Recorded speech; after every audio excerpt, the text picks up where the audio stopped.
Hey guys, it's Adi here with Geek on Gadgets, and today we have an unboxing of the Microsoft Lumia 435. Now, as you may or may not know, this is the cheapest and most affordable Lumia available on the market. You know, you might have been hinted off by the 4 number, which Nokia themselves never dripped down to, but Microsoft have finally reached the 400 segment. An interesting fact is a lot of people said that Nokia used to avoid the number 4 because of the Chinese superstition against the number 4, but apparently Microsoft don't share the same sentiment.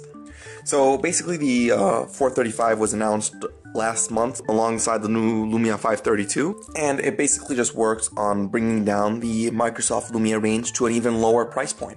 So let's check it out. So as you can see here on the back of the phone, we have some specs about the device. Microsoft Lumia 435 dual SIM, runs Windows, and of course this is running Windows 8.1 out of the box, but hopefully it should be upgradable to Windows 10 once it's available for everyone.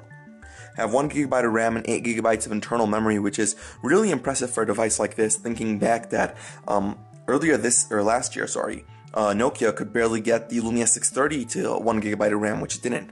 So that's a very impressive feat by Microsoft. Has a 2-megapixel main camera and a VGA front-facing camera. So the Lumia 435 also has a 4-inch screen with a PPI of 233, which definitely isn't bad for the price range of this phone. The 435 also has a 1.2 GHz dual-core Snapdragon 200 processor, which once you think about it, I mean, you think it's not the best processor out there, but given the fact that this is a phone that's launching for around 70 euros or $100, give or take, those are some really acceptable and even better than acceptable specs for such a phone.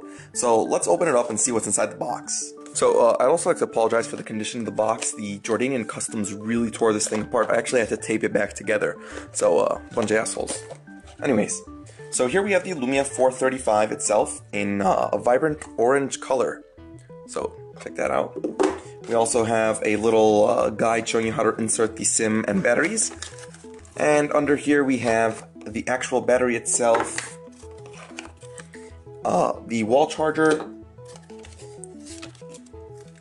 and a get started guide. The battery has a nice Microsoft logo on it. As you can see, it's actually engraved into it and not a sticker, so that's really cool. I mean, I don't think Nokia used to engrave their name onto the battery like that. I believe it was usually just printed in white. And over here we have the details of the battery. This is the BV5J with a 1560 mAh battery capacity. We also have a standard wall jack micro USB port with a little Microsoft sticker on it, I guess, to tell that it's an authentic charger. The charger also has the Microsoft branding on the top, which, I mean, it's a bit weird looking at. This is my first Microsoft branded device, so mixed feelings about that. And finally over here we have the Lumia 435 itself, and it has a little sticker on it, which we're going to go ahead and peel off so we can see the screen itself.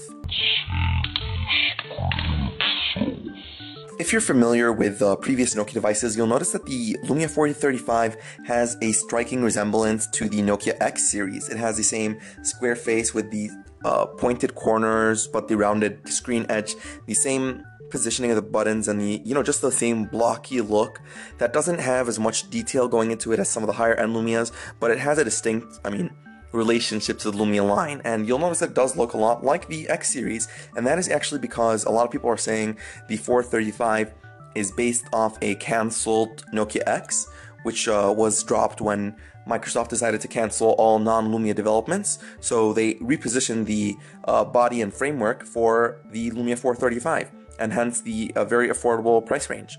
Getting down to it, you can see the bottom of the phone is completely flat and only has a simple micro USB charger at the bottom. The right side of the phone has the volume rocker buttons and the power button, but no physical camera button, which of course is not something you've grown to expect from Microsoft and Nokia in the lower range phones. The top of the device has a 3.5mm headphone jack, while the left-hand side of the device is completely empty. Back of the device, we can see the 2-megapixel main camera with no flash, and we have the Microsoft logo engraved into the back, and the speaker grill. In the upper right hand corner of the device, you'll notice the tiny front-facing camera, which is actually a VGA camera and records 480p videos. You also have the Microsoft branding, the speaker port, or the earpiece, and down here you'll have the Windows Phone keys, which interestingly you'll notice are physical keys, and that is once again because it's based off the X design, which use physical keys. Normally in devices such as the Lumia 530, 630, 535, these will be soft touch keys, but since they already had the body in place, they said why not make it a physical key. In case you're wondering about the actual dimensions and weight of the phone, the Lumia 435 clocks in at 11.7 millimeters thick, which isn't exactly the thinnest phone on the market, but the 4-inch screen size in general makes it feel a lot smaller than it is, so it can be forgiven for the actual bulkiness of the phone. The weight with the battery inside the phone is 134 grams. So that's pretty much it for our unboxing of the Lumia 435 dual SIM. We'll be sure to give you guys a lot more coverage about the device, especially some of our personal thoughts, not so much as a review form, but as our thoughts of the device coming down to such a low price range where smartphones are available for what someone might pay for a train ticket or a daily commute somewhere. So that's really interesting, and I'll be sure to share my thoughts with you on that, and I'd like to hear your thoughts as well. So thanks for watching, guys. Be sure to subscribe to my channel, like the video, and I'll see you guys around.